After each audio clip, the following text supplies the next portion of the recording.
Xi'an Kannada ವೀಕ್ಷಕರೇ, ಇವತ್ತಿನ ಪ್ರಮುಖ ಸುದ್ದಿ ವಿಶ್ಲೇಷಣೆಗೆ ಸ್ವಾಗತ. ಇವತ್ತು ನಿಮ್ಮ ಮುಂದೆ ನಾನು ತರ್ತಾ ಇರ್ತಕ್ಕಂಥ ಸುದ್ದಿ ವಿಶ್ಲೇಷಣೆ ಪ್ರಮುಖವಾಗಿ ರಾಜಕೀಯ ಕರ್ನಾಟಕ ರಾಜಕೀಯದಲ್ಲಿ ಇವತ್ತು ಅತ್ಯಂತ ಮಹತ್ವದ ಬೆಳವಣಿಗೆ ಆಯಿತು.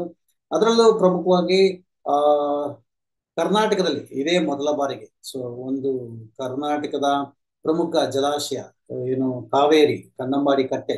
ಈ ಕನ್ನಂಬಾಡಿ ಕಟ್ಟೆ ನಿರ್ಮಾಣ ಆದಾಗ್ಲಿಂದ ಜೂನ್ ತಿಂಗಳಲ್ಲೇ, ಅಂದ್ರೆ ಮಳೆಗಾಲದಲ್ಲೇ, ಪೂರ್ವ ಮುಂಗಾರಲ್ಲೇ, ಯಾವುದೇ ಕಾಲದಲ್ಲೂ ಕೂಡ ಪೂರ್ತಿ ಡ್ಯಾಮ್ ತುಂಬಿರಲಿಲ್ಲ. ಇದೇ ಮೊದಲ ಬಾರಿಗೆ ಡ್ಯಾಮ್ ತುಂಬಿದೆ. ಈ ತುಂಬಿದಕ್ಕೆ ಮುಖ್ಯಮಂತ್ರಿಗಳು ಮತ್ತು ಉಪಮುಖ್ಯಮಂತ್ರಿಗಳು ಇವತ್ತು ಒಂದು ಬಾಗೀನವನ್ನ ಅರ್ಪಿಸಿ ತಮ್ಮ ಒಂದು ಒಗ್ಗಟ್ಟನ್ನ ಪ್ರದರ್ಶನ ಮಾಡಿದರು. ಈ ಒಗ್ಗಟ್ಟನ್ನ ಪ್ರದರ್ಶನ ಮಾಡಿದ್ರು ಅಂತ ಹೇಳೋ ಸಂದರ್ಭದಲ್ಲಿ ಮುಖ್ಯಮಂತ್ರಿ ಸಿದ್ದರಾಮಯ್ಯ ಮತ್ತು ಡಿ ಕೆ ಶಿವಕುಮಾರ್ ಇಬ್ರು ಕೈ ಹಿಡ್ಕೊಂಡು ಕೈ ಎತ್ತಿ ನಾವಿಬ್ರು ಒಗ್ಗಟ್ಟಾಗಿದ್ದೀವಿ, ನಮ್ಮಲ್ಲಿ ಯಾವುದೇ ಜಗಳ ಇಲ್ಲ ಅಂತ ಹೇಳಿ ಹಿಂದೆ, ಅಂದ್ರೆ ಈ ಚುನಾವಣೆ ನಡೀತಕ್ಕಂಥ ಸಂದರ್ಭದಲ್ಲಿ, ವಿಧಾನಸಭಾ ಚುನಾವಣೆ ನಡೀತಕ್ಕಂಥ ಸಂದರ್ಭದಲ್ಲಿ ರಾಹುಲ್ ಗಾಂಧಿ ಇವರಿಬ್ಬರು ಕೈಯನ್ನು ಎತ್ತಿ ಹಿಡಿತಾ ಇದ್ರು. ಇವತ್ತು ಇವರೇ ಕೈ ಹಿಡ್ಕೋತಾ ಇದ್ದಾರೆ, ರಾಹುಲ್ ಗಾಂಧಿ ಬೇಕಾಗಿಲ್ಲ. ಇಡೀ ನನ್ನ ಸ್ಟೋರಿ ಇರೋದೇ ಇಲ್ಲಿ. ಆದ್ರೆ ರಾಹುಲ್ ಗಾಂಧಿ ಇಲ್ಲದ ಕಾಂಗ್ರೆಸ್ ಈಗ ಬೇಕಾಗಿದೆ ಕರ್ನಾಟಕದಲ್ಲಿ. ಅದು ಯಾಕಾಗ್ಬೇಕು ಅಂತಂದ್ರೆ ರಾಹುಲ್ ಗಾಂಧಿಯವರ ತತ್ವ ಸಿದ್ಧಾಂತ. ಈ ಕ್ರೋನಿ ಕ್ಯಾಪಿಟಲಿಸ್ಟ್ ಕರ್ನಾಟಕದಲ್ಲೂ ಇದ್ದಾರೆ, ಮತ್ತು ಕ್ರೋನಿ MLA-ಗಳಿದ್ದಾರೆ, ಕ್ರೋನಿ ಮಿನಿಸ್ಟರ್ಸ್ ಇದೆ. ಈ ಕ್ರೋನಿ ಮಿನಿಸ್ಟರ್ಸ್, ಕ್ರೋನಿ MLA-ಗಳಿಗೆ ರಾಹುಲ್ ಗಾಂಧಿಯ ಸರಳತೆ, ರಾಹುಲ್ ಗಾಂಧಿಯ ಒಂದು ನೇರಮತಿಕೆ ಇದು ಅವ್ರಿಗೆ ಇಷ್ಟ ಆಗಲ್ಲ. ಇವತ್ತು ರಾಹುಲ್ ಗಾಂಧಿ ಒಂದು ಎಕನಾಮಿ ಕ್ಲಾಸ್ ಅಲ್ಲಿ ವಿಮಾನದಲ್ಲಿ ಟ್ರಾವೆಲ್ ಮಾಡ್ತಾ ಇರ್ತಕ್ಕಂಥ ಫೋಟೋ ವೈರಲ್ ಆಗಿದೆ. ಆದ್ರೆ ಅದೇ ನರೇಂದ್ರ ಮೋದಿ ಅವರ ಫೋಟೋ ಎಲ್ಲಿ ಯಾರ ಜೊತೆ ಅದಾನಿಯ ವಿಮಾನದಲ್ಲಿ ಕಾಣಿಸುತ್ತೆ, ಮತ್ತು ಅದಾನಿಯ ಜೊತೆ ಅವರು ಕೂತ್ಕೊಂಡು ಕಾಣಿಸುತ್ತೆ. ಮತ್ತು ಸ್ವತಃ ಡಿ ಕೆ ಶಿವಕುಮಾರ್ ಅವರು ವಿಶೇಷ ವಿಮಾನದಲ್ಲಿ ಓಡಾಡ್ತಾರೆ. ಸಿದ್ದರಾಮಯ್ಯನವರು ಕೂಡ ಅವರ ಆಪ್ತ ಜಮೀರ್ ಅಹಮದ್ ಖಾನ್ ಜೊತೆ ವಿಶೇಷ ಪ್ರೈವೇಟ್ ಜೆಟ್ ಅಲ್ಲಿ ಓಡಾಡ್ತಾರೆ. ಆದ್ರೆ ಒಬ್ಬ ರಾಹುಲ್ ಗಾಂಧಿ ಸರಳವಾಗಿ ಕನ್ಯಾಕುಮಾರಿಯಿಂದ ಕಾಶ್ಮೀರದವರೆಗೆ ಪಾದಯಾತ್ರೆ ಮಾಡಿ ನಡೆದು ಇಡೀ ಜನ ನರನಾಡಿಯನ್ನ ಅರ್ಥ ಮಾಡಿಕೊಂಡು ಜನರನ್ನ ರೀಚ್ ಆಗ್ತಿ ಪ್ರಯತ್ನ ಮಾಡ್ತಿರ್ತಕ್ಕಂಥ ಒಬ್ಬ ನಾಯಕ. ಬಹುತೇಕರು ಅವರು ಭಾರತೀಯರಾಗ್ಲಿ ವಿದೇಶರಾಗ್ಲಿ, ಯಾರು ಅಪೋನೆಂಟ್, ಯಾರಿದ್ದಾರೆ, ವಿರೋಧ ಯಾರಿದ್ದಾರೆ ಈ ಭಾರತದಲ್ಲಿ ನರೇಂದ್ರ ಮೋದಿಗೆ ನಿಲ್ಲಂತ ವ್ಯಕ್ತಿತ್ವ? ಅವ್ರಿಗೆ ನಾನು ಕೇಳ್ತಕ್ಕಂಥ ಪ್ರಶ್ನೆ ಏನು ಅಂತಂದ್ರೆ, 2013 ನರೇಂದ್ರ ಮೋದಿ ಗುಜರಾತ್ನ ಮುಖ್ಯಮಂತ್ರಿ ಆಗಿದ್ರು ಅಷ್ಟೇ. ಅವ್ರಿಗೆ ಗುಜರಾತ್ನ ಬಿಟ್ಟು ಬೇರೆ ಯಾವ ಜನಗೂ ಅವ್ರ ಬಗ್ಗೆ ಗೊತ್ತಿಲ್ಲ. ಅವರನ್ನ ಒಂದು ದೊಡ್ಡ ಚರಿಷ್ಮಾ ಆಗಿ, ಒಂದು ದೊಡ್ಡ ಜೈಜಾಂಟಿಕ್ ಪರ್ಸನಾಲಿಟಿಯಾಗಿ ತೋರಿಸಿದ್ದು ಯಾವುದು ಅಂತಂದ್ರೆ ಮೀಡಿಯಾ. ಆ ಮೀಡಿಯಾವನ್ನ ಪರ್ಚೇಸ್ ಮಾಡಿದ್ದು ಅದಾನಿ, ಆ ಮೀಡಿಯಾವನ್ನ ಪರ್ಚೇಸ್ ಮಾಡಿದ್ದು ಅಂಬಾನಿ ಮತ್ತು ಸೋಷಿಯಲ್ ಮೀಡಿಯಾ. ಮೋದಿಯ ಮೀಡಿಯಾ ಆಗೋದಕ್ಕೆ ಮುಂಚೆ 2011, 12, 13ನೇ ತೆಗೆದುಕೊಂಡ್ರೆ 13ರಲ್ಲಿ ನೇರವಾಗಿ ಪ್ರಶ್ನೆ ಕೇಳ್ತಾ ಇದ್ರು ಜರ್ನಲಿಸ್ಟ್ಗಳು. ಯಾವ ಪಕ್ಷವನ್ನು ಬಿಡ್ತಾ ಇರಲಿಲ್ಲ, ಯಾವ ಪೊಲಿಟಿಷಿಯನ್ ಕೂಡ ಬಿಡ್ತಾ ಇರಲಿಲ್ಲ, ಯಾವ ಸ್ಕ್ಯಾಮ್ ಕೂಡ ಉಳಿತಾ ಇರಲಿಲ್ಲ. ಅಷ್ಟರ ಮಟ್ಟಿಗೆ ಶಾರ್ಪ್ ಆಗಿತ್ತು, ಹಾನೆಸ್ಟ್ ಆಗಿತ್ತು. ಇದ್ರಲ್ಲಿ ಒಂದು 60-40%, ಒಂದು 40% ನಿಮ್ಗೆ ಜೊಳ್ಳು ಸಿಗುತ್ತೆ, 60% ಪತ್ರಿಕೋದ್ಯಮ ಹಾಕಿತ್ತು. ಆದ್ರೆ 2013 ನಂತರ ಅದು ಪರ್ಚೇಸ್ಡ್ ಮೀಡಿಯಾ, ಅಂದ್ರೆ ಖರೀದಿ ಮಾಡಿದ ಗುಲಾಮಿ ಮೀಡಿಯಾ ಆಯ್ತು. ಈ ಗುಲಾಮಿ ಮೀಡಿಯಾದಿಂದ ನರೇಂದ್ರ ಮೋದಿ ಅಧಿಕಾರ ಹಿಡಿದು ಕೂತ್ಕೊಂಡು ಈ ಮೋದಿಯನ್ನ ಹೇಗೆ ಇಳಿಸ್ಬೇಕು ಅಂತ ಹೇಳಿ ಕಣ್ಣು ಬಾಯಿ ಬಿಡ್ತಾ ಇದೆ RSS ನ ಕತೆ, ಬಿಜೆಪಿ ಕತೆ ಸಪ್ರೇಟ್ ನಾನು ಹೇಳ್ತೀನಿ. ಆದ್ರೆ ಎರಡಕ್ಕೂ ಯಾಕೆ ತಾಳ್ಮೇಲೆ ಆಗ್ತಾ ಇದೆ ಅಂತಂದ್ರೆ, ಕಾಂಗ್ರೆಸ್ ಪಕ್ಷಕ್ಕೂ ಸೆಪ್ಟೆಂಬರ್ ಕ್ರಾಂತಿ ಕಾದಿದೆ, ಹಾಗೆ ಬಿಜೆಪಿ ಪಕ್ಷಕ್ಕೂ ಸೆಪ್ಟೆಂಬರ್ ಕ್ರಾಂತಿ ಕಾದಿದೆ. ಸೆಪ್ಟೆಂಬರ್ 17ಕ್ಕೆ ನರೇಂದ್ರ ಮೋದಿ ಅವರಿಗೆ ಹುಟ್ಟುಹಬ್ಬ, ಬಹುಶಃ ಪ್ರಧಾನಿಯಾಗಿ ಅವರಿಗೆ ಕೊನೆಯ ಹುಟ್ಟುಹಬ್ಬ. ಅವ್ರು ಹೇಳ್ತಾರೆ 2047ರವರೆಗೂ ನಾನೇ ಇರ್ತೀನಿ ಅಂತ. ಅವ್ರಿಗೆ ಈಗ ಮೋಸ್ಟ್ 75 ವರ್ಷ ಏನೋ ಅನ್ಸುತ್ತೆ, 75-77 ಇರ್ಬೇಕು. ಈ 75-77 ಸಂದರ್ಭದಲ್ಲಿ 75 ಮತ್ತು 77ರ ಸಂದರ್ಭದಲ್ಲಿ ಅವರನ್ನ ಬದಲಾಯಿಸ್ತಕ್ಕಂತ ವಿಚಾರ RSS ನಡೆಸ್ತಾ ಇದೆ. ಸೊ ಅದರ ಸೂಚನೆಗೂ ಕೆಲವು ತಯಾರಿಗಳಾಗಿದೆ. ಅದೇನು ಅಂತ ಹೇಳಿ ನಾನು ಸಪರೇಟ್ ಬೇರೆ ಬಿಜೆಪಿಯ ಹಣೆ ಬರೋದಲ್ಲಿ ನಾನು ಹೇಳ್ತೀನಿ. ಈಗ ಸದ್ಯಕ್ಕೆ ಕಾಂಗ್ರೆಸ್ ವಿಷಯಕ್ಕೆ ಬರೋದಾದ್ರೆ, ಇವತ್ತು ಕಾಂಗ್ರೆಸ್ ನಲ್ಲಿ ಸಿದ್ದರಾಮಯ್ಯ ಮತ್ತು DK ಶಿವಕುಮಾರ್ ಕೈ ಹಿಡ್ಕೊಂಡು ಎತ್ತಿ ಹೇಳಿದ್ರು, ನಾವು ಒಗ್ಗಟ್ಟಾಗಿದ್ದೀವಿ. ಇಬ್ಬರ ಜಗಳ ಮೂರನೆಯವರಿಗೆ ಲಾಭ, ಇಬ್ಬರಿಗೆ ಜಗಳ ಮೂರನೆಯವರಿಗೆ ಲಾಭ ಆಗಬಾರದು. ಇದು ಗಾದೆ, ಇಬ್ಬರು ಜಗಳ ಮೂರನೆಯವರಿಗೆ ಆಗಬಾರದು, ಆದ್ರೆ ಆಗಬಾರದು. ಇದು ಸಿದ್ದರಾಮಯ್ಯ ಮತ್ತು DK ಅವರ ತಂತ್ರಗಾರಿಕೆ.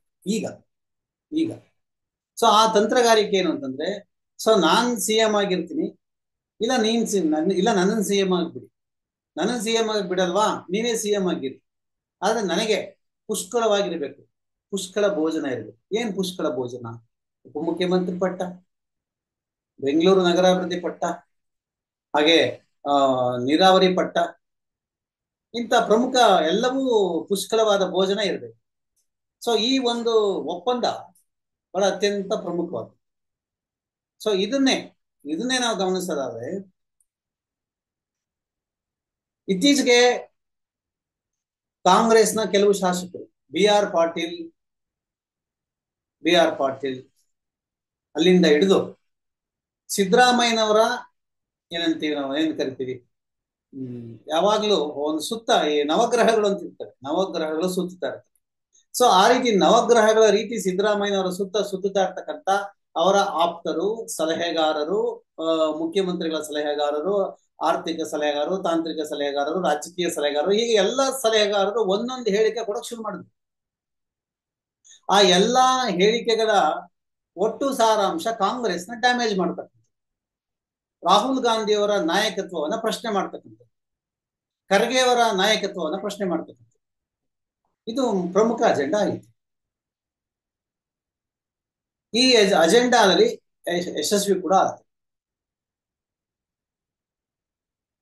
ಸಿದ್ದರಾಮಯ್ಯನವರು ಒಂದು ತಮ್ಮ ಪಕ್ಷ ಚಿನ್ನಸ್ವಾಮಿ ಸ್ಟೇಡಿಯಂನ ಘಟನೆ ನಂತರ ಕಾಂಗ್ರೆಸ್ನಲ್ಲಿ DK ಶಿವಕುಮಾರ್ ಮತ್ತು ಸಿದ್ದರಾಮಯ್ಯನವರಿಗೆ ಇದ್ದಂತಹ ಏನು ಮಟ್ಟ ಕುಸಿದೋಯ್ತು. ಈ ಕುಸಿಯುವಂತಹ ಸಂದರ್ಭದಲ್ಲಿ ಅವ್ರಿಗೆ ಬಹಳ ಸ್ಪಷ್ಟವಾಗಿ ಸೂಚನೆ ಕೊಡಲಾಯಿತು, ವಿತಿನ್ 60 days, 60 ದಿನಗಳ ಒಳಗೆ ನೀವು ಜಾತಿ ಗಣತಿಯನ್ನು ಬಿಡುಗಡೆ ಮಾಡಬೇಕು. ಈ ಜಾತಿ ಗಣತಿಯ ಅಂಶಗಳು, ಡಾಟಾಗಳು ನಮಗೆ ಇಡೀ ನ್ಯಾಷನಲ್ ಲೆವೆಲ್ ಸದ್ದು ಮಾಡಬೇಕು. ಮೋರ್ ಓವರ್ ಅದು ಬಿಹಾರದ ಚುನಾವಣೆಗೆ ಅತ್ಯಂತ ಪೂರಕವಾಗಿರ್ಬೇಕು, ಸರಿಯಾಗಿ ನಮ್ಗೆ ಅದಕ್ಕೆ ಒತ್ತು ಕೊಡಬೇಕು. ಬಿಹಾರದ ಚುನಾವಣೆ ಇದು ರಾಹುಲ್ ಗಾಂಧಿಯವರ ಕಟ್ಟಾಜ್ಞೆ ಆಗಿತ್ತು. ಆದ್ರೆ ಈಗಾಗಲೇ ಜಾತಿ ಗಣತಿಯ ವರದಿಯನ್ನ ತಗೊಂಡು, ಕಾಂತರಾಜ್ ಅವರ ವರದಿಯನ್ನ ಸಿದ್ದರಾಮಯ್ಯನವರು ಪೆಟ್ಟಿಗೆಯಲ್ಲಿ ಇಟ್ಕೊಂಡು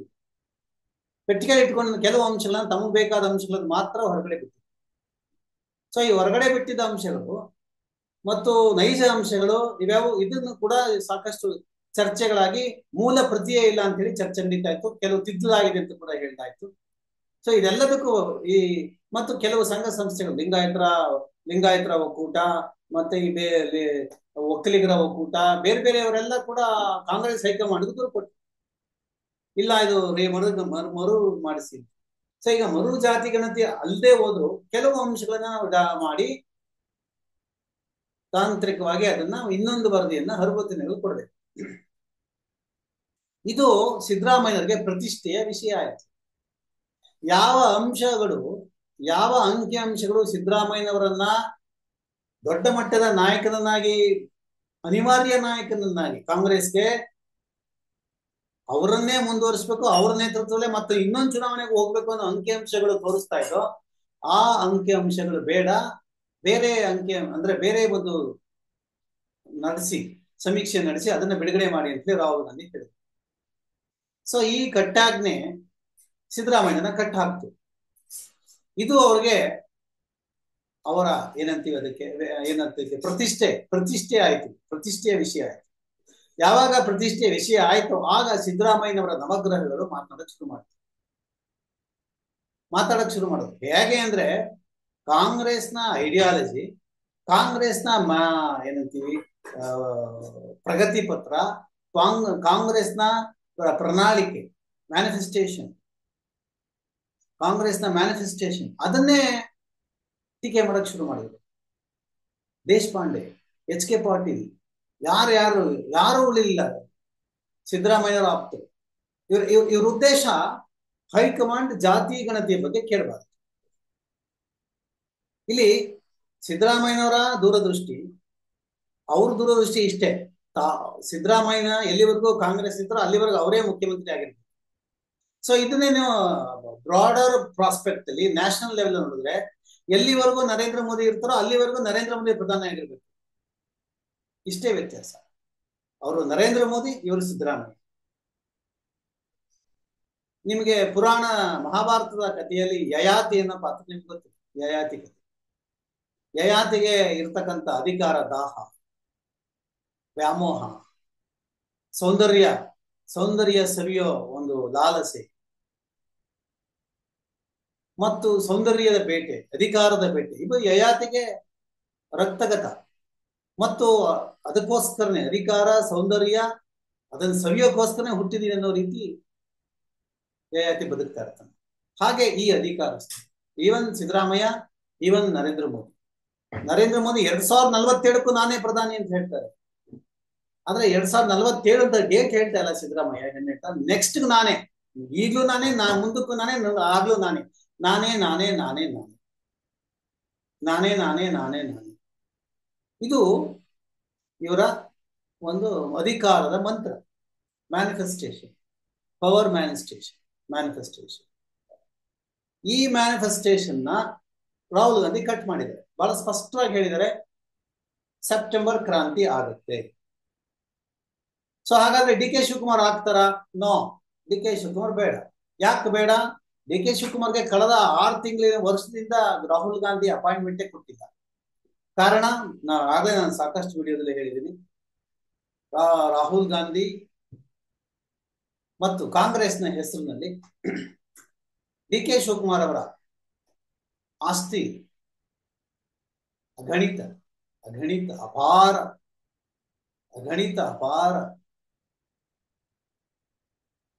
ಒಂಥರ ಏನೋ ಭೂಮಿಯಂಗೆ ಮಿಗೆಯಾಗಲ್ಲ ಭೂಮಿಯಾಗಲ್ಲ, ಇಷ್ಟು ದೊಡ್ಡದು ಅವರ ಆಸ್ತಿ.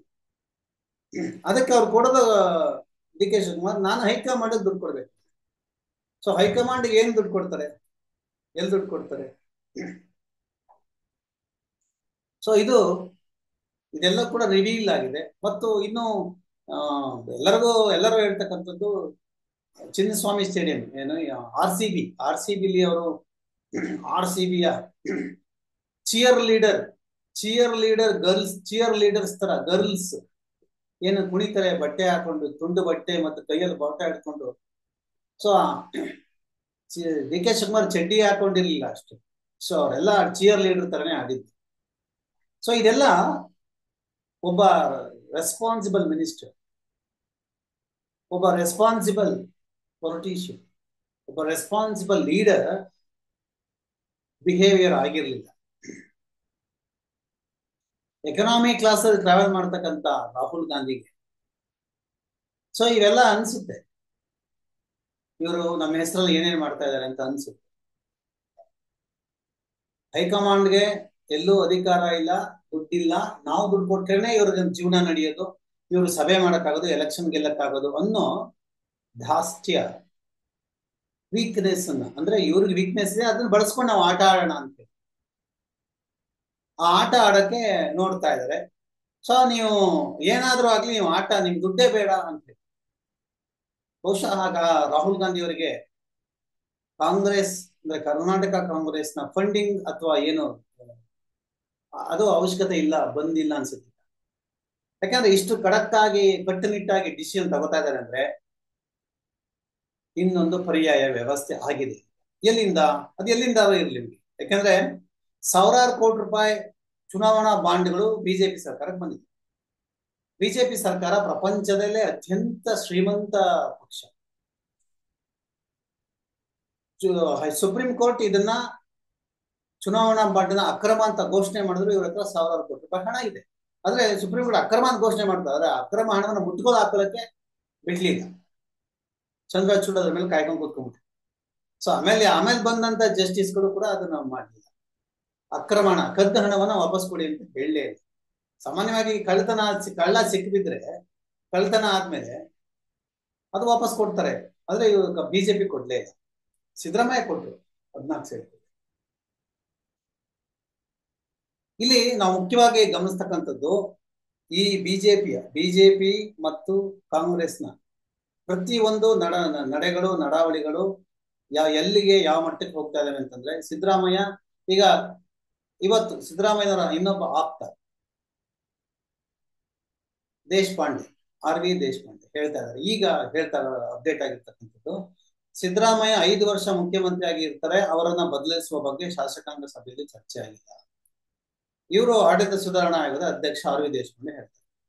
ಇದೇ RV ದೇಶಪಾಂಡೆ ರಾಮಲಿಂಗಾರೆಡ್ಡಿ ಅವರ ಖಾತೆಯ ಶಕ್ತಿ ಯೋಜನೆ ಬಗ್ಗೆ ಆಡ್ಕೊಂಡ್ರು, ಬಸ್ಗಳ ಬಗ್ಗೆ ಆಡ್ಕೊಂಡ್ರು. ಸೊ ಇವ್ರು ಏನ್ ಮಾತಾಡ್ಬೇಕು, ಎಷ್ಟು ಮಾತಾಡ್ಬೇಕು? ಶಕ್ತಿ ಯೋಜನೆ ಆಡ್ಕೋಬೇಕಾ, ಇನ್ನೇನು ಆಡ್ಕೋಬೇಕಾ? ಓಕೆ, ಆಡ್ಕೋತಾರೆ. ಸಿದ್ದರಾಮಯ್ಯ ಮುಖ್ಯಮಂತ್ರಿ ಆಗಿರ್ತಾರೆ, ಆಡ್ಕೋತಾರೆ, ಅದನ್ನೇ ಹೇಳ್ತಾರೆ. ಅಂದ್ರೆ ಇವ್ರಂತರ ಕೀಲಿ ಕೊಟ್ಟು ಗೊಂಬೆಗಳು. ಸೊ ಇವ್ರ ಮೂಲಕ ಸಿದ್ದರಾಮಯ್ಯನವರ ಮಾತುಗಳು ಬರ್ತಾರೆ. ಸೊ ಇದು ರಾಜಕೀಯ ಚದುರಂಗದ ಆಟ.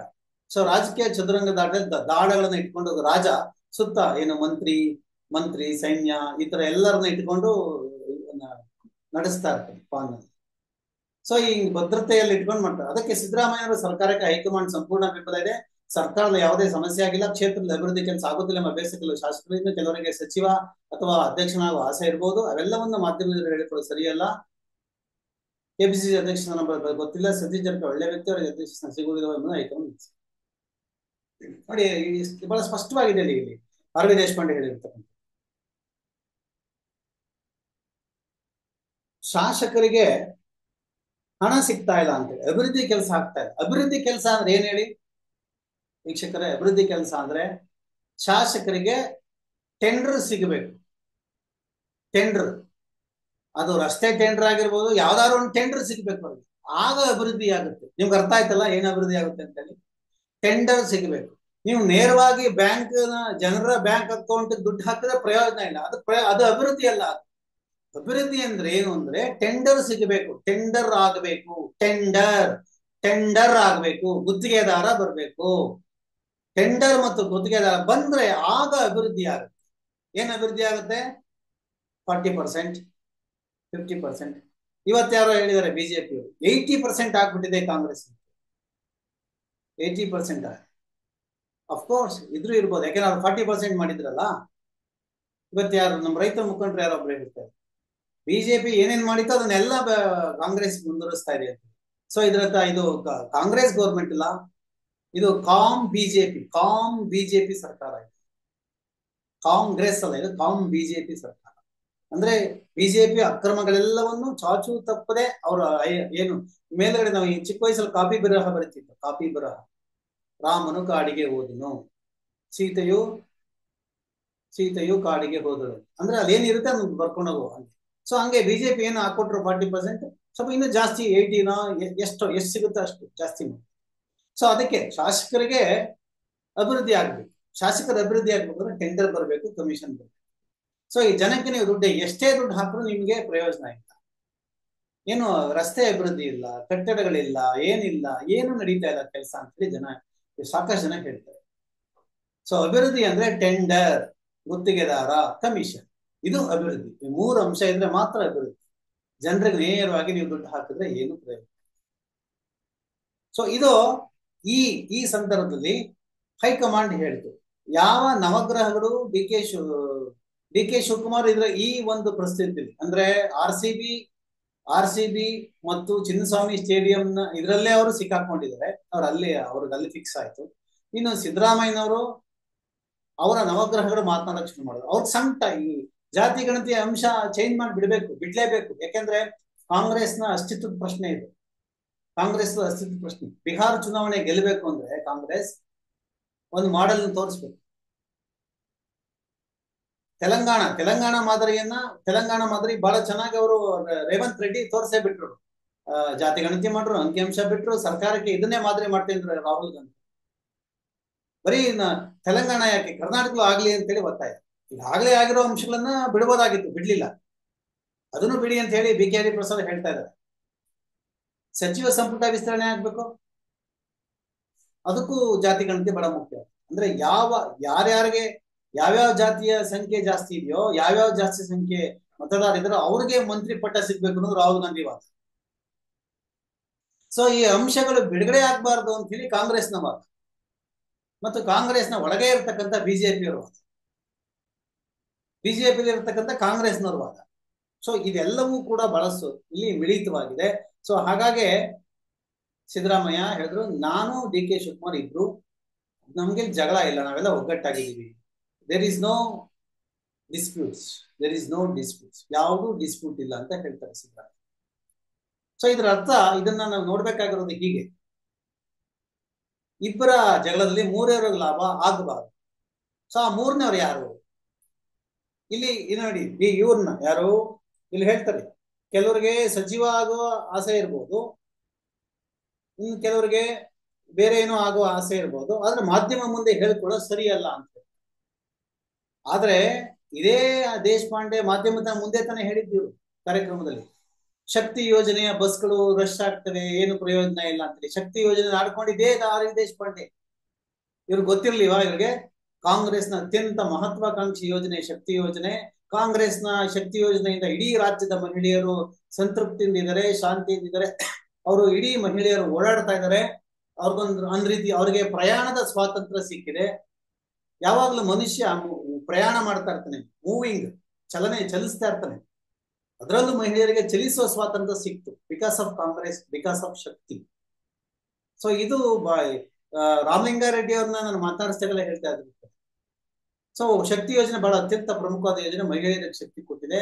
ಮಹಿಳೆಯರು ದೇವಸ್ಥಾನಕ್ಕೆ ಹೋಗೋದಲ್ಲದೆ ಎಲ್ಲೆಲ್ಲಿ ಅವರು ಇಷ್ಟ ಬರ್ತಲ್ಲ ಎಲ್ಲ ಹೋಗೋ ಅವಶ್ಯಕತೆ. ಇನ್ ಕೆಲವ್ರು ಹೇಳ್ತಾ ಇರ್ತಾರೆ, ನನ್ನ ಕಣ್ಣೆದುರುಗಡೆ ನಮ್ಮ ಆತ್ಮೀಯರು ಹೇಳ್ತಾ ಇರ್ತಾರೆ, ಶಕ್ತಿ ಯೋಜನೆ ಬಂದ್ಮೇಲೆ ಹೆಣ್ಮಕ್ಳು ಮನೇಲೇ ಇರಲ್ಲ, ಗಂಡಂಗೆ ಊಟ ಹಾಕಲ್ಲ, ಬೆಳಿಗ್ಗೆ ಎದ್ದು ಹೊಟ್ಟೋಯ್ತು ಬ್ಯಾಗ್ ನ್ಯಾತ್ಕೊಂಡು ಹೊಟ್ಟೋದ್ರೆ ಮುಗ್ದಾಯ್ತು ಅಂತ ಹೇಳ್ತಾರೆ ಅನ್ನೋ ತರ ಮಾತಾಡ್ತಾರೆ. ಸೊ ಎಲ್ಲೋ ಹೋಗ್ತಾರೆ ಹಂಗಾರೆ ಹೆಣ್ಮಕ್ಳು? ಈಗ್ಲೇ ಇಷ್ಟು ಮಟ್ಟಿಗೆ ಈ ಕಾಲದಲ್ಲೇ ಹೆಣ್ಮಕ್ಳನ್ನ ಇಷ್ಟು ಕಟ್ಟ ಹಾಕ್ತಾರಲ್ಲ ಈ ಗಂಡಸರು, ಇನ್ನು ಆಗೆಲ್ಲ ಹೆಂಗ್ ಕಟ್ಟ ಹಾಕಿರ್ಬೋದು? ಒಂದು ಪ್ರಯಾಣಕ್ಕೆ ಗಂಡನ ಹತ್ರನೇ ದುಡ್ಡು ಇಸ್ಕೋಬೇಕಂತ ಸ್ಥಿತಿ ಇದ್ದಾಗ ಹೆಂಗಿತ್ತು ಈ ಹೆಣ್ಮಕ್ಳ ಸ್ಥಿತಿ? ಇವತ್ತು ಎಲ್ಲಿಗೆ ಬೇಕಂದ್ರೆ ಬಸ್ ಹತ್ತು ಹೋಯ್ತಾ ಇರ್ಬೋದು. ಸೊ ಇದನ್ನ ಸಮಾಜ ವಿರೋಧಿಸುತ್ತೆ, ಗಂಡಸರು ವಿರೋಧಿಸ್ತಾರೆ, ಶಾಸಕರು ವಿರೋಧಿಸ್ತಾರೆ, ಮಂತ್ರಿಗಳು ವಿರೋಧಿಸ್ತಾರೆ, ಆರ್ ವಿ ದೇಶಪಾಂಡೆ ಅಂತವ್ರು ವಿರೋಧಿಸ್ತಾರೆ. ಹೆಣ್ಮಕ್ಳಿಗೆ ಸ್ವಾತಂತ್ರ್ಯ ಸಿಗ್ಬಾರ್ದು, ಅವರು ಫ್ರೀಯಾಗಿ ಓಡಾಡಬಾರ್ದು, ಕೈ ಚಾಚಬೇಕು, ಎಲ್ಲದಕ್ಕೂ ಕೈ ಚಾಚಬೇಕು, ಕೈ ಚಾಚಬೇಕು, ಕೈ ಚಾಚಬೇಕು, ಬೇಡಬೇಕು, ಬೇಡಬೇಕು, ಬೇಡಬೇಕು. ಮಹಿಳೆಯರಿಗೆ ಶಕ್ತಿ ಬರಬಾರದು, ಮಹಿಳೆಯರಿಗೆ ಶಕ್ತಿ ಬರಬಾರದು.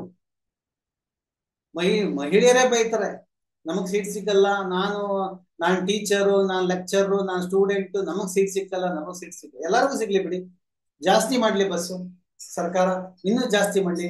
ಬರೀ ಹೆಂಗಸರಿಗೆ ಯಾಕೆ ಕೊಡ್ತಾರೆ? ಗಂಡಸರಿಗೂ ಫ್ರೀ ಕೊಡ್ಲಿ, ಅಷ್ಟು ದುಡ್ಡಿದೆ ಸರ್ಕಾರದ ಕೆಲಸ ಅದೇನೆ. ಫ್ರೀ ಸಾರಿಗೆ ಕೊಡ್ಬೇಕು, ಫ್ರೀ ಎಜುಕೇಶನ್ ಕೊಡ್ಬೇಕು, ಫ್ರೀ ಹೆಲ್ತ್ ಕೊಡ್ಬೇಕು. This is the commitment of the government.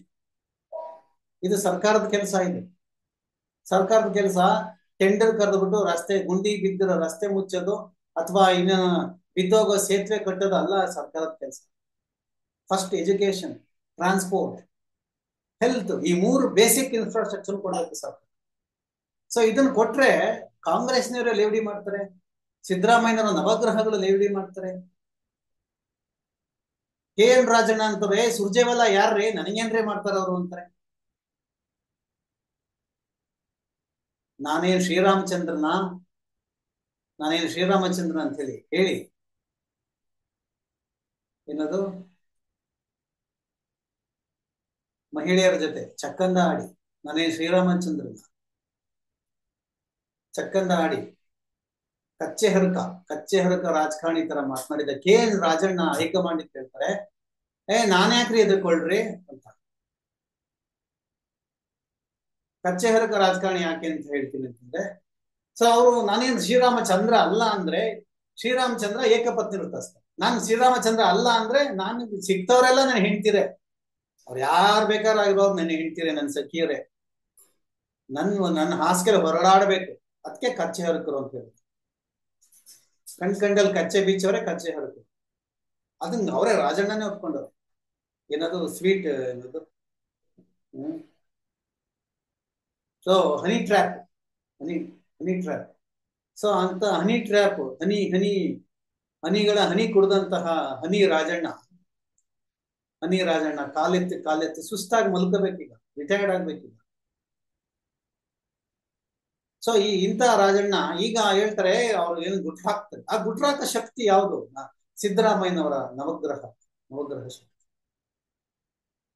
High command ಏನ್ ಮಾಡುತ್ತೀರಿ ನನಗೆ ಅಂತ ಕೇಳ್ತಾರೆ. ಸೊ ಅದು ಸೌಂಡ್ ಎಲ್ಲಿಂದ ಬರ್ತಾ ಇದೆ? ಇಲ್ಲಿಂದನ ಸೌಂಡ್ ಬರ್ತಾ ಇದೆ. ಸೊ ಹಿಂಗೆ ಹೈಕಮಾಂಡ್ ನನ್ಗೇನ್ ಮಾಡುತ್ತೆ?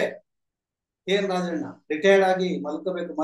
ರಿಟೈರ್ಡ್ ಘೋಷಣೆ ಮಾಡಿದವರು ಮೊನ್ನೆ ಅವ್ರ ಬರ್ತಡೇ ನಾ ಎಲ್ಲ ಮಾತಾಡ್ಬೇಕಾಯ್ತು ಪಾಪ. ಬರ್ತಡೇ ಬಾಯ್ಗೆ ಹ್ಯಾಪಿ ಬರ್ತಡೇ ಹೇಳ್ಬೇಕು, ನೋವು ಮಾಡಬಾರ್ದು ಅಂತೇಳಿ ನಾನು ಸುಮ್ಮನೆ ಇದ್ದೆ. ಸೊ ಈ ಕಚ್ಚೆ ಹರುಕ ಶ್ರೀರಾಮಚಂದ್ರ ಅಲ್ಲದ ರಾಜಕಾರಣಿ ಹೈಕಮಾಂಡ್ಗೆ ನೀವ್ಯಾರೇ ಕೇಳಕ್ಕೆ? ಸೊ ಇವ್ರಿಗೆಲ್ಲ ಶಕ್ತಿ ತುಂಬತಾ ಇದೆಲ್ಲ ನೋಡಿದಂತ ಹೈಕಮಾಂಡ್ ಒಂದ್ ಫೈನ್ ಡೇ ಕೇಳುತ್ತೆ ಸಿದ್ದರಾಮಯ್ಯನವರೇ, ನಿಮ್ ಶಾಸಕರು ನಿಮ್ ಕಂಟ್ರೋಲ್ ಇದಾರಾ? ಸೊ ಹ್ಯಾಕಿಂಗ್ ಮಾತಾಡ್ತಾ ಇದಾರೆ. ಇವರೆಲ್ಲ ಹ್ಯಾಕಿಂಗ್ ಮಾತಾಡ್ತಾ ಇದ್ದಾರೆ. ನಿಮ್ಮದೇ ಯೋಜನೆಗಳನ್ನ, ನಿಮ್ದೇ ಮಾತುಗಳನ್ನೆಲ್ಲ ಟೀಕೆ ಮಾಡ್ತಾ ಇದಾರೆ. ಇವ್ರ ಮೇಲೆ ಕಂಟ್ರೋಲ್ ಇಲ್ಲ. ನಿಮ್ ಕಂಟ್ರೋಲ್ ತಗೊಳಕ್ ಆಗಲ್ವಾ, ಅಥವಾ ನಾವು ತಗೊಳ್ಳೋದ ಅಂತ. ಸೊ ಸಿದ್ದರಾಮಯ್ಯ ಹೇಳ್ತಾರೆ, ರಾಜಣ್ಣನ ಮಾತನ್ನ ಸೀರಿಯಸ್ ಆಗಿ ತಗೊಳ್ಳೇಬಾರ್ದು. ಯಾವ್ದು ಅಂದ್ರೆ ಸೆಪ್ಟೆಂಬರ್ ಕ್ರಾಂತಿ ಆಗುತ್ತೆ ಅಂತ. ಸೆಪ್ಟೆಂಬರ್ ಕ್ರಾಂತಿ ಬಿಜೆಪಿ ಆಗುತ್ತೆ, ಕಾಂಗ್ರೆಸ್ ಆಗುತ್ತೆ. ಸೊ ಅದನ್ನ ಸೀರಿಯಸ್ ಆಗಿ ತಗೋಬಾರ್ದು ಅಂತ ಸಿದ್ದರಾಮಯ್ಯ. ಯಾವ್ದೊಂದು ಸೀರಿಯಸ್ ಆಗಿ ತಗೋಬೇಕು? ನಾನು ಶ್ರೀರಾಮಚಂದ್ರ ಅಲ್ಲ ಅನ್ನೋದು ಸೀರಿಯಸ್ ಆಗಿ ತಗೋಬೇಕಾ, ಅಥವಾ ಸೆಪ್ಟೆಂಬರ್ ಕ್ರಾಂತಿ ಆಗುತ್ತೆ ಆಗಲ್ಲ ಅನ್ನೋದು ಸೀರಿಯಸ್ ಆಗಿ ತಗೋಬೇಕಾ? ಸೊ ಅಂದ್ರೆ ರಾಜಕಾರಣಿಗಳನ್ನ ಹೆಂಗ್ ಸೀರಿಯಸ್ ಒಂಥರ ಡಿಗ್ರಿ ಇಟ್ಕೊಂಡು ನೋಡ್ಬೇಕು. ಟೆಂಪರೇಚರ್ 108 ಡಿಗ್ರಿನ ಎಷ್ಟಕ್ಕೆ ನಿಂಗಿದೆ, ಎಷ್ಟಕ್ಕೆ ಮಲಗಿದೆ ಅಂತ ನೋಡ್ಕೋಬೇಕಾಗುತ್ತೆ. ಯಾವಾಗ ನಂಬಬೇಕು ಅಂತ. ಸೊ ಇದು ಸಿದ್ದರಾಮಯ್ಯನವರ ಬಣದ ವಿಷಯ. ಸೊ ಈಗ ಬಣ ಎಲ್ಲ ಆಟಗಳನ್ನು ನೋಡಿದಂತ ಹೈಕಮಾಂಡ್ ಹೇಳ್ತು, ನೀವು ಜಾತಿ ಗಣತಿ ಬಿಡಿ ಮತ್ತು ಸಿದ್ಧರಾಗಿ ಪದತ್ಯಾಗಕ್ಕೆ ಸಿದ್ಧರಾಗಿ, according to agreement if done. So ಇದು ಕಾಂಗ್ರೆಸ್ ಹೈಕಮಾಂಡ್ ತನಗೆ ಹಲ್ಲಿದೆ ಅಂತ ತೋರಿಸ್ತಾರೆ. ಈ ಸಂದರ್ಭದಲ್ಲಿ ಡಿ ಕೆ ಶಿವಕುಮಾರ್ ಅವರು ನಾನು ಟವಲ್ ಹಾಸ್ಕೊಂಡು ನಾನೇ ಮುಖ್ಯಮಂತ್ರಿ ಅಂತ ಪತ್ರಗಳು ಬರೆದಿದ್ದಾರೆ. ಪತ್ರಗಳನ್ನ ಈಗಾಗಲೇ ಶಾಸಕರು ನಾನು ಬೆಂಬಲಿಸಬೇಕು ಅಂತ. ಯಾವುದೇ ಶಾಸಕರಿಗೆ ಸ್ವಾತಂತ್ರ್ಯ ಕೊಡದ, ಯಾವುದೇ ಶಾಸಕರಿಗೆ ಮಾತನಾಡಲು ಅಧಿಕಾರ ಕೊಡದ, ಯಾವುದೇ ಮಂತ್ರಿಗಳಿಗೆ ಅವರ ಎಲ್ಲರ ಖಾತೆಯಲ್ಲಿ ಕೈ ಹಾಕ್ತಕ್ಕಂಥ, ಎಲ್ಲ ಮಂತ್ರಿಗಳಿಗೆ ಅವರ ಅನುದಾನಕ್ಕೂ ಕೂಡ ಕಂಟ್ರೋಲ್ ಹಾಕಿದೆ. ಎಲ್ಲ ತನ್ನ ಖಾತೆಗೆ ವರ್ಗಾಯಿಸ್ತಕ್ಕಂಥ, ಎಲ್ಲವೂ ತನ್ನ ಕಂಟ್ರೋಲ್ ಇರಬೇಕು ಅಂತ ಬಯಸ್ತಕ್ಕಂಥ ಡಿ ಕೆ ಶಿವಕುಮಾರ್ ಅವರನ್ನ ಎಷ್ಟು ಜನ ಶಾಸಕರು ಬೆಂಬಲಿಸಿಯಾರು? ಇದು ಪ್ರಶ್ನೆ. ಶಾಸಕಾಂಗದ ನಾಯಕನಾಗೋದಕ್ಕೆ ಎಲ್ಲರನ್ನ ಜೊತೆಲಿ ಕರ್ಕೊಂಡು ಹೋಗ್ತಾನೆ. ಎಲ್ಲ ಜಾತಿಗಳವರನ್ನ, ಎಲ್ಲ ಧರ್ಮದವರನ್ನ ಮತ್ತು ಸಿದ್ದರಾಮಯ್ಯನವರು ಬಣದವರನ್ನ, ಇವು ಬಣದವರನ್ನು ಕೂಡ ಒಟ್ಟಾಗಿ ಕರ್ಕೊಂಡು ಹೋಗ್ಬೇಕು. ಸೊ ಅಂತ ಲೀಡರ್ಶಿಪ್ ಕ್ವಾಲಿಟಿ ಇದೆಯಾ? ಇದು ನೀವು ಹ್ಯಾಂಡಲ್ ಮಾಡ್ತೀರಾ ಡಿ ಕೆ ಅಂತ ಕೇಳಿದಾಗ, ಸೊ ಅಲ್ಲಿ ಪ್ರಶ್ನೆ ಅವ್ರಿಗೆ, ಅದು ಸ್ವತಃ ಡಿ ಕೆ ಶಿವಕುಮಾರ್ಗೆ ಅಧೀರನಾಗಿಸುತ್ತೆ. ಅಂದ್ರೆ ನನಗೆ ಆ ರೀತಿ ಇದೆಯಾ ನನಗೆ ಅಂತೇಳಿ. ನಾನು ಶಾರ್ಟ್ ಟೆಂಪರ್ ಅಲ್ವಾ? ನಾನು ಎಗರಾಡ್ಬಿಡ್ತೀನ, ಬೈದು ಬಿಡ್ತೀನ, ಅಥವಾ ನಾನು ಎಲ್ಲವನ್ನು ನಿಧಾನಕ್ಕೆ ಮಾತಾಡಿ ಸಾಂತ್ವನಗೊಳಿಸಿ ಎಲ್ಲರನ್ನ ಒಟ್ಟಾಗಿ ನಾಯಕನಾಗಿ ನಾನು ಕರ್ಕೊಂಡು ಹೋಗ್ತೀನ ಅನ್ನೋ ಪ್ರಶ್ನೆ ರಾಹುಲ್ ಗಾಂಧಿ ಮುಂದಿಟ್ಟಾಗ ಅದು ಉತ್ತರ ಸ್ವತಃ ಡಿ ಕೆ ಶಿವಕುಮಾರ್ ಹತ್ರ ಇರಲ್ಲ. ಮತ್ತು ನಿಮ್ ಟೀಮ್ ಹೇಗಿರುತ್ತೆ, ನೀವು what is your dream team ಅಂತಂದಾಗ ಆ ಟೀಮ್ ಅಲ್ಲಿ ಸಿದ್ದರಾಮಯ್ಯ ಆಪ್ತರು ಇರೋದೇ ಇಲ್ಲ. ಸೊ ಅಲ್ಲಿಗೆ ಬಹಳ ಸ್ಪಷ್ಟ, ನಿಮ್ ಟೀಮ್ ಅಲ್ಲಿ ಸಿದ್ದರಾಮಯ್ಯ ಆಪ್ತರು ಇಲ್ಲ ಅಂದಾಗ there is differences, disagreement, unhappiness. So ಅದು ಏನಾಗುತ್ತೆ, ನಿಮ್ ಸರ್ಕಾರ ಕುಸ್ತೋಗುತ್ತೆ. So total your dream is wrong, your perception is wrong. So ಅವಾಗ usually D K Shivakumar out ಆಗ್ತಾರೆ ರೇಸಿಂಗ್. ಸೊ ಸಿದ್ದರಾಮಯ್ಯನವರು ಇಳಿಬೇಕು, ಡಿ ಕೆ ಶಿವಕುಮಾರ್ ಅವರೇ ಅವ್ರಿಗೂ ಒಟ್ಟಾಗಿ ಕರ್ಕೊಂಡು ಹೋಗ್ತಂತ ಅವಶ್ಯಕತೆ. ಇತ್ತೀಚೆಗೆ ಅವರು ಕೃಷ್ಣ ಬೈರೇಗೌಡ ಇಂಥ ಹಲವಾರು ನಾಯಕರುಗಳನ್ನ, ಸಿದ್ದರಾಮಯ್ಯ ಆಪ್ತ ನಾಯಕರ ಜೊತೆ ಕೆಲಸ ಮಾಡ್ತಾರೆ, ಜಮೀರ್ ಅಹಮದ್ ಖಾನ್ ಜೊತೆ ಕೆಲಸ ಮಾಡ್ತಿದ್ದಾರೆ, ಒಂದು ಕರ್ಕೊಂಡು ಹೋಗ್ ಅನ್ನೋ ತರದ ಹೇಳ್ತಾರೆ. ಸೊ ಇದು ಆದ್ರೆ ಇದು ಹೈಕಮಾಂಡ್ ಏನ್ ನಿರ್ಧಾರ ತಗೊಳ್ತಾರೆ? ಇವತ್ತು ಸ್ವತಃ ಖರ್ಗೆ ಅವರು ಅದನ್ನ ಹೇಳಿದ್ರು, ಹೈಕಮಾಂಡ್ ನಿರ್ಧಾರ ಮಾಡುತ್ತೆ. ಇಲ್ಲಿ ಇದೇ ಪ್ರಶ್ನೆಯನ್ನ ರಾಷ್ಟ್ರೀಯ ಮಾಧ್ಯಮಗಳು ಹೇಳೋದು ನಾಚಿಕೆಗೇಡು. ಮೇನ್ ಮೀಡಿಯಾ ಅಂತ ಹೇಳಿದ್ರು ನಾಚಿಕೆಗೇಡು. ಯಾಕಂದ್ರೆ ಇದು ಗುಲಾಮಿ ಮೀಡಿಯಾ, ಗೋಧಿ ಮೀಡಿಯಾ ಮತ್ತು ಮೋದಿಯ ತಾಳಕ್ಕೆ ತಕ್ಕಂತೆ ಮೋದಿ ಖರೀದಿ ಮಾಡಿರ್ತಕ್ಕಂಥ ಚಾನಲ್ಗಳು. ಜನ ಈಗ ನೇರವಾಗಿ ಇವುಗಳನ್ನೇ ಸಿಕ್ಕೋದ್ರಿಂದ ಇವ್ರು ನೋಡ್ತಾರೆ. ನಮ್ದು ಪರ್ಯಾಯ ಮಾಧ್ಯಮ. ಸೊ ಈ ಮುಖ್ಯ ಮಾಧ್ಯಮದಲ್ಲಿ ಚರ್ಚೆ ಮಾಡಿದ್ದು.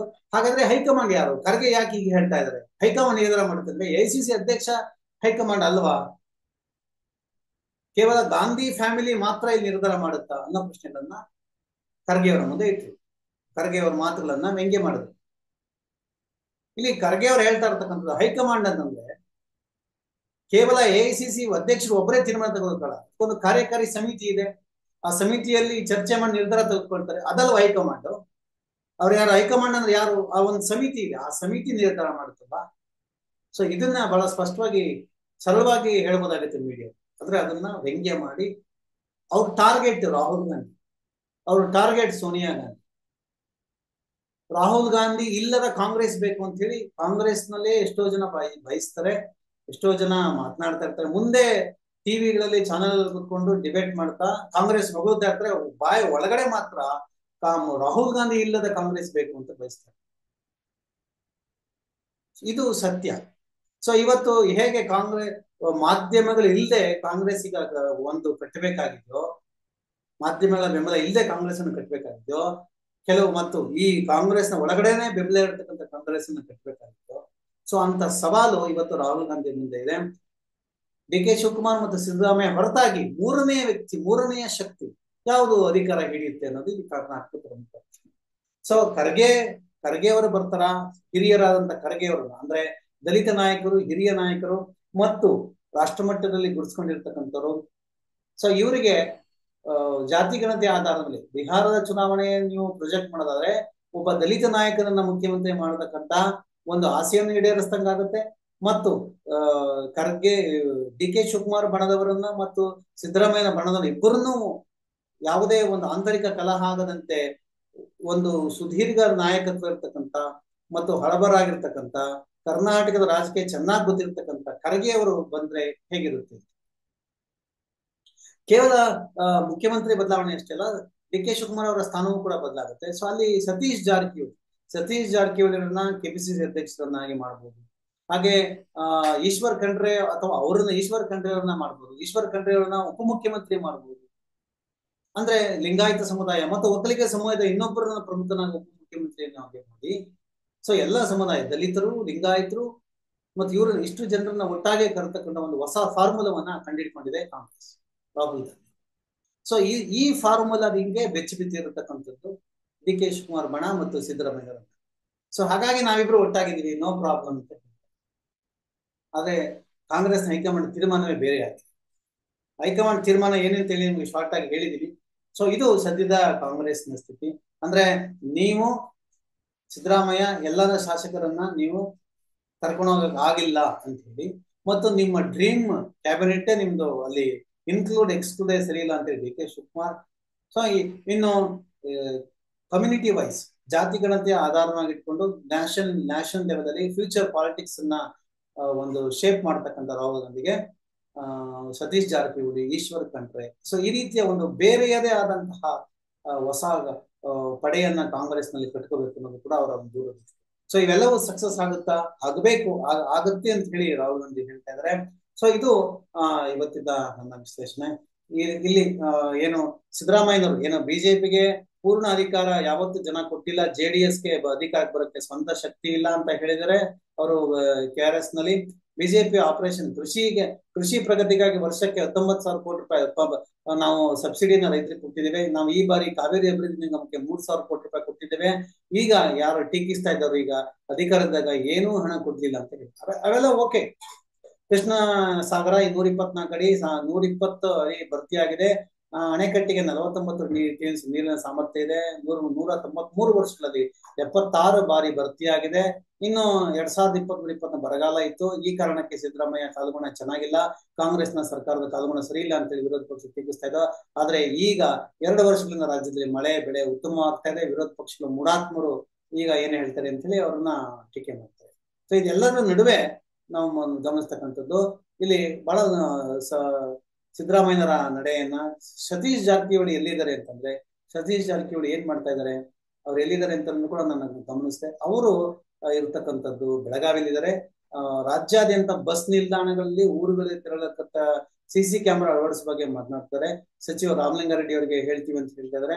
ಸೊ ಅಲ್ಲಿ ಬೇರೆದೇ ಒಂದು ಇನ್ನೊಂದು ರಾಜಕೀಯ ಫಾರ್ಮುಲಾ ರೆಡಿ ಆಗಿದೆ.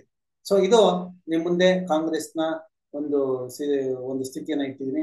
ಇದೇ ರೀತಿಯ ಸ್ಥಿತಿ ಬಿಜೆಪಿಯಲ್ಲಿ ಇದೆ. ಬಿಜೆಪಿ ಏನೇನಾಗಿದೆ, ಏನೇನಾಗುತ್ತೆ ಅಂತ ಹೇಳ್ತೀನಿ. ಅಲ್ಲಿವರೆಗೂ ಸಿಯಾನ್ ಕನ್ನಡ ನೋಡ್ತಾರೆ. ಮುಕ್ತ ಪತ್ರಿಕೋದ್ಯಮನ ಬೆಂಬಲಿಸಿ. ನಮಸ್ಕಾರ.